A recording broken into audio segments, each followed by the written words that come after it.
সদস্যদের থেকে তারা এখন শোনেন, আমি জানি আপনার উইদাউট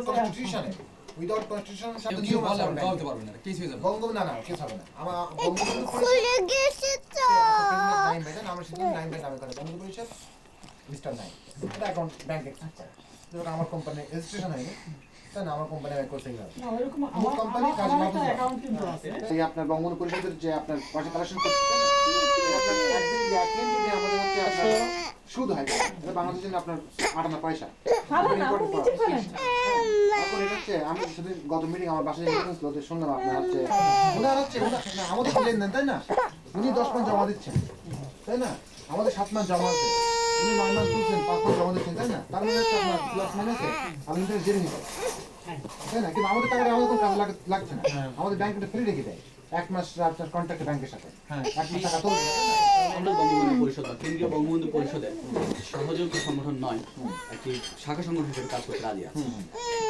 তবে আমরা শাখা সংগঠন হিসেবে স্বীকৃতি পাওয়ার পূর্বে আমরা এটা ক্লিয়ার করে দিব যে বঙ্গবন্ধু ফাউন্ডেশন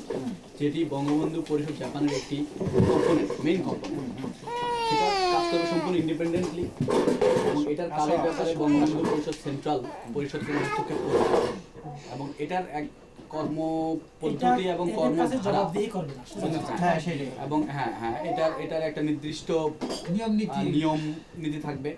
এবং আমরা ওই গঠনতন্ত্র এবং নিয়মের মধ্য দিয়েই এই বঙ্গবন্ধু ফাউন্ডেশন কাজ করবে সংবিধান অনুসারে কাজ করবে তবে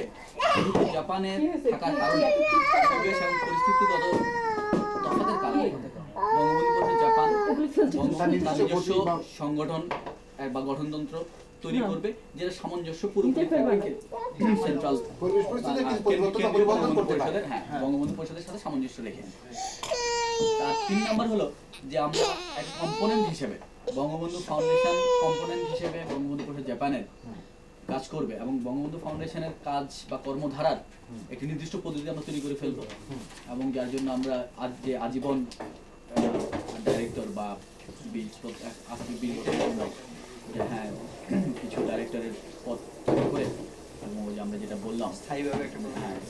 কমিটি করে এবং ওয়ার্কিং কমিটি রেখে আমরা বঙ্গবন্ধু ফাউন্ডেশন কীভাবে কাজ করবে সেটা আমরা দেখে যাবো তাহলে তো তুমি এক কাজ করতে পারবে ইমিডিয়েটলি ঢাকা দৌড় করে সংগঠন না তো কেন্দ্রীয় সংবিধানটা আমি পেলে এই সংবিধানের সাথে জাপানের পরিস্থিতিগত কারণে আমাকে যেগুলো অ্যাড করতে হবে সেগুলো আমি অ্যাড করে সেটা ফাইনাল করবো এবং পুরো সংবিধানটার একটি ইংলিশ কপি করব যেহেতু আমরা বঙ্গবন্ধু পরিষদ জাপানের একটি অর্গানাইজেশন কনস্টিটিউশন হতে হবে ইংলিশ এটা নিয়ম অনুযায়ী এটা কনস্টিটিউশন হতে হবে ইংলিশে তো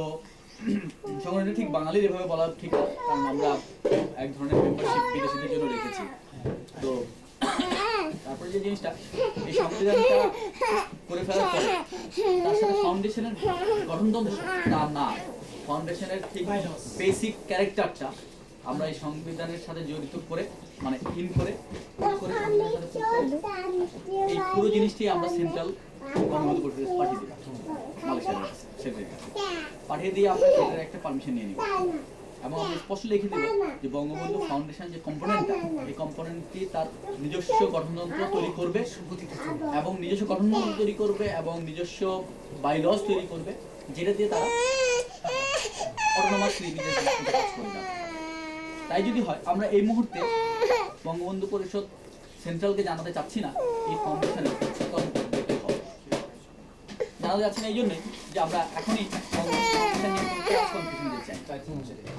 দাঁড়াতে হবে তারপর অটোমেটিক্যালি যদি কোনোদিন ফাউন্ডেশনের উপরে পড়ে তাহলে আমরা বুঝিয়ে দিব যে আমরা তখন আপনাদের পারমিশন নিয়ে নিলাম যে ফাউন্ডেশন তার নিজস্ব নীতিমালায় কাজ করবে যে নীতিমালায় বাইলজ যেটা তৈরি করবে ফাউন্ডেশন তৈরি করবে আমরা এখনই করে কাটাতে দিচ্ছি না আমরা তৈরি করে ফেলবো এখনই কিন্তু আমরা তাদেরকে দিব না জাস্ট অনুমতি দিচ্ছি আমরা আমাদের মেইন সংবিধানে এটা বলে দিব যে এই ফাউন্ডেশন কাজ করবে তার নিজস্ব বাইলজ এই বাইলজ অনুমোদন করবে পরিষদের ওয়ার্কিং কমিটি সেই জিনিসটা আমরা শুধু জানাবো কি বাইলজ তৈরি করবো সেটা আমরা জানাবো হয়তো কোনোদিন এবং যে ফাউন্ডেশন তার কাজের জন্য জবাবদিহি করবে একমাত্র জাপানের বঙ্গবন্ধু পরিষদের কাছে। এবং ফাউন্ডেশনের কর্তৃপক্ষ, তাই না? দেওয়ার পরে ওরা